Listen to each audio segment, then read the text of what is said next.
Welcome. This video explores complete response for an RC circuit driven by a time domain pulse voltage source step function. For linear time invariant lumped element circuits, the time domain complete response equals the sum of the zero input response plus the zero state response. Natural response is zero input response. Step response is a forced response and a zero state response. Complete response is also the sum of the natural response and the step response.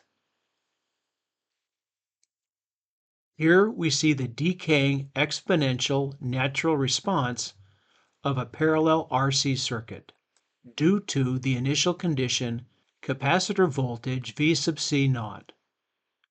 Next, we have the step response of a series RC circuit due to the stepped input voltage V sub S.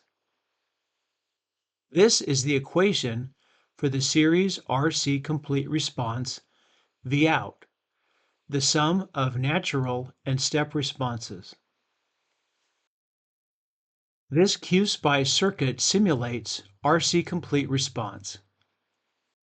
Question: how can we connect what we see in the circuit simulation results plot with terms in the complete response equation for Vout? We'll study three connections. For the first connection, look at time 0, where the exponential terms reduce to 1 because e to the 0 equals 1. Vout at time 0 becomes the initial capacitor voltage V sub C naught.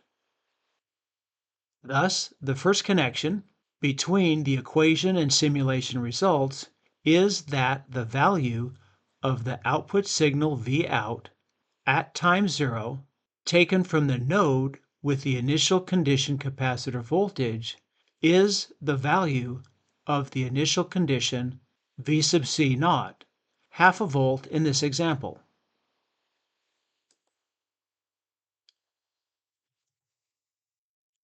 For the second connection, notice that as time goes to infinity, the exponential terms go to 0.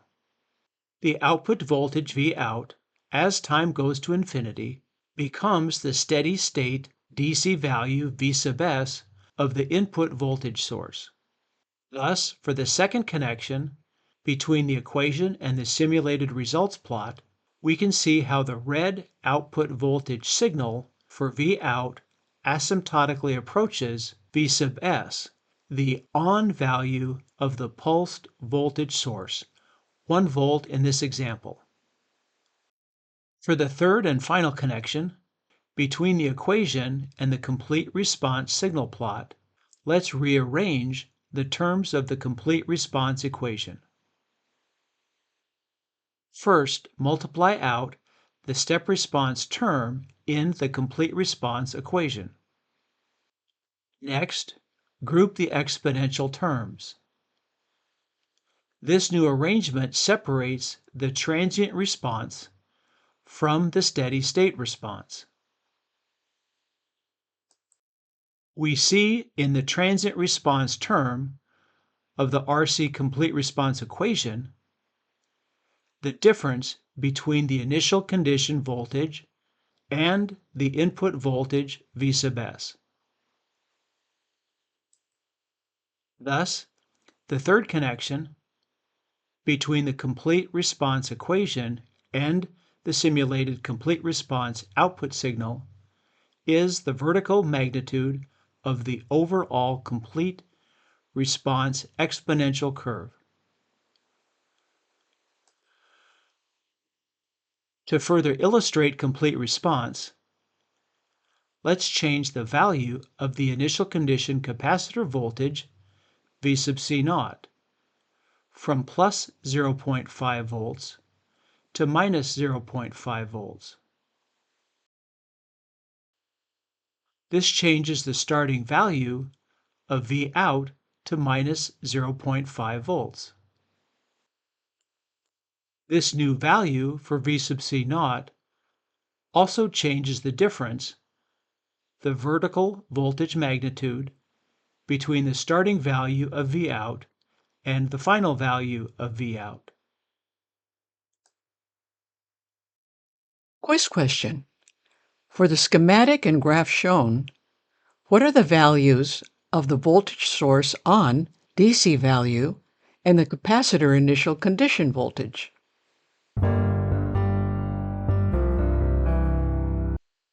By the way, do keep in mind that capacitors in QSpice, LTSpice, and Quicks have polarity. Changing the orientation of the capacitor can make the effective initial condition negative of what it was before rotation.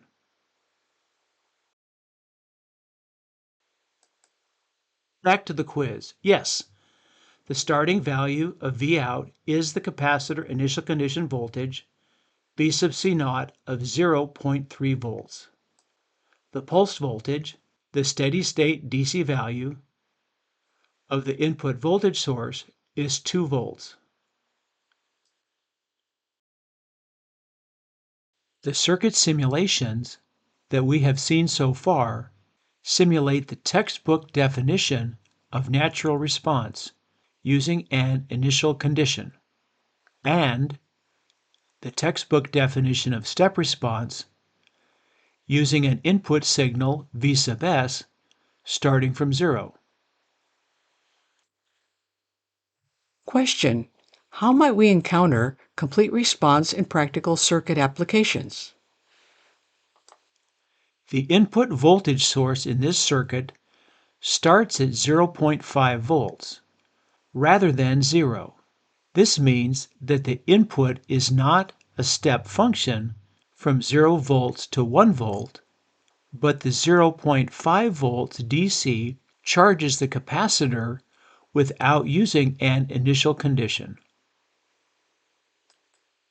When the voltage steps up to 1 volt, at time 2 microseconds in this simulation, the signal looks just like the complete response signal from the previous textbook circuit simulation.